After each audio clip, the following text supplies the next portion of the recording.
اللہ روزے میں دیکھنا چاہتا ہے کہ میرا بندہ میرے کہنے پہ جو چیزیں حلال ہیں ان کو بھی چھوڑتا ہے کہ نہیں چھوڑتا. تو جب اس نے ان کو چھوڑ دیا تو پھر حرام کیوں نہیں چھوڑے گا؟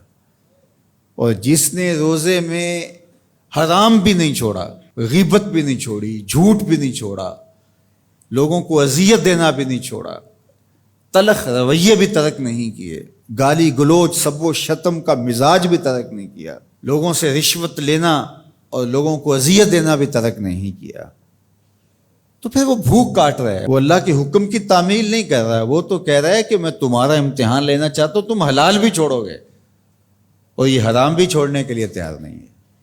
تو پھر وہ روزہ ہی نہیں. ہم ہر سال مشق کرتے ہیں، ماہ سیام گزر جاتا ہے، پھر جہاں کھڑے ہوتے ہیں وہیں کھڑے ہوتے ہیں، جبکہ روزہ تو 1 مہینے کی ٹریننگ ہے.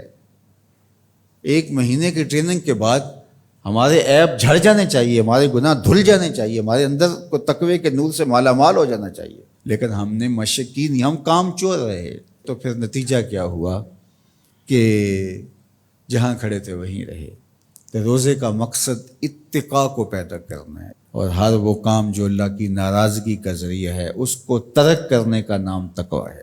اور اگر کوئی ایسا کام سرزد ہو جائے جو اللہ کی ناراضگی کا سبب اور ذریعہ ہے تو فوراً توبہ کی جائے، رجوع کیا جائے، ایسے امور بجا لائے جائیں جو اللہ کی رضا کا سبب اور ذریعہ بن جائیں. حضور نے ارشاد فرمایا، حضرت معاذ بن جبل رضی اللہ تعالی عنہ سے مروی ہے، اتق اللہ حیث ما کنت، تو جہاں بھی رہے اللہ سے ڈرتا رہے. خلوت میں ہو، جلوت میں ہو، گھر میں ہو، مسجد میں ہو، بازار میں ہو، تنہائی میں ہو، ہجوم میں ہو، جہاں بھی تو رہے اللہ سے ڈرتا رہے. وَأَتْبِعِ السَّيِّئَةَ الْحَسَنَةَ، اور اگر تم سے کبھی کوئی گناہ سرزد ہو جائے تو فوراً نیکی کر، تم ہوا وہ نیکی اس گناہ کو مٹا ڈالے گی. وَخَالِقِ النَّاسِ بِخُلُقٍ حَسَنٍ، اور لوگوں کے ساتھ اچھے اخلاق کے ساتھ پیش آنا. تو نیکی کرنے کے بعد، تقوی اختیار کرنے کے بعد، تیسری بات حضور نے جو ارشاد فرمائی، حضور سے بڑا حکیم کون ہو سکتا ہے؟ میرے ماں باپ حضور پہ قربان. یہ ہوتا ہے، تھوڑی نیکیاں کر کے لوگ پھول جاتے ہیں، تھوڑی سی پرہیزگاری اختیار کر لی تو سمجھے کہ ہمارے جیسا زمانے میں کوئی نہیں ہے. کوئی کارنامہ سر انجام دے دیا، کوئی کام ہو گیا تمہارے ہاتھ سے تو تم لوگوں کے ساتھ بدتمیزی کرنے لگ جاؤ، تو یہ تو ہمارا دین نہیں کہتا. تو فرمایا اتق اللہ حیث ما کنت، جہاں بھی رہے ایک تو اللہ سے ڈرتا رہنا، اور دوسری بات ارشاد فرمائی اتبع السیئۃ الحسنہ، جب تم کوئی برائی کر بیٹھو تو اس کے فوری بعد تم نیکی کرو، تم ہوا وہ مٹا ڈالے گی. اس کو لکھتے لکھتے دھبا لگ جائے تو اس کو ریموو کر دیتے ہیں نا. زندگی میں چلتے چلتے گناہ سرزد ہو جائے تو نیکی سے اس کو ریموو کر دو، تم ہوا مٹا ڈالے گی اس کو.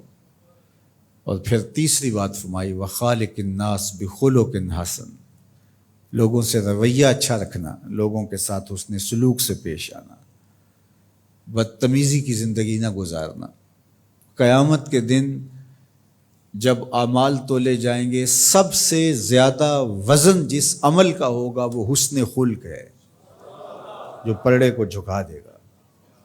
تو کبھی اپنے رویوں کو کھردرا نہ ہونے دینا. تو ہمارے رب نے ہمیں تقوی اختیار کرنے کا حکم عطا کیا، اور رمضان المبارک موسم ہے تقوی کے حصول کا. زندگی ثمر بار ہوتی ہے اور تقوی کا پھل لگتا ہے.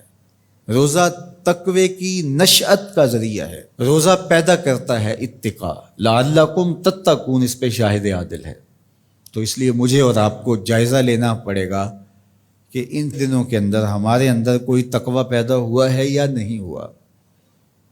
میں اپنا جائزہ لوں اور آپ اپنے اندر ہی جائزہ لیں. ہم نے بھوک کاٹی ہے، پیاس گوارا کی ہے، رات تراویح بھی پڑھتے ہیں، تو کیا کوئی فرق پڑا؟ کوئی اتقاء کا نور نصیب ہوا؟ اگر نصیب ہوا ہے تو پھر مزید کوشش کیجئے بقیہ دنوں میں مزید نور نصیب ہو اور اتقاء کے اجالے حقیقت میں ہم پالیں. اور اگر وہیں کے وہیں کھڑے ہوئے ہیں، کوئی فرق نہیں سوائے بھوک اور پیاس کاٹنے کے، اور یہ ذہنی تاثر کہ ہم روزہ رکھ رہے ہیں، اس کے علاوہ میں کوئی فرق نہیں ہے، ہمارے باطن میں کوئی تبدیلی نہیں آ رہی، تو پھر ہمیں دیکھنا پڑے گا پیچھے مڑ کے کہ ہمارے روزے بے روح اور بے نور کیوں ہیں، ہمیں اس پر توجہ دینی پڑے گی۔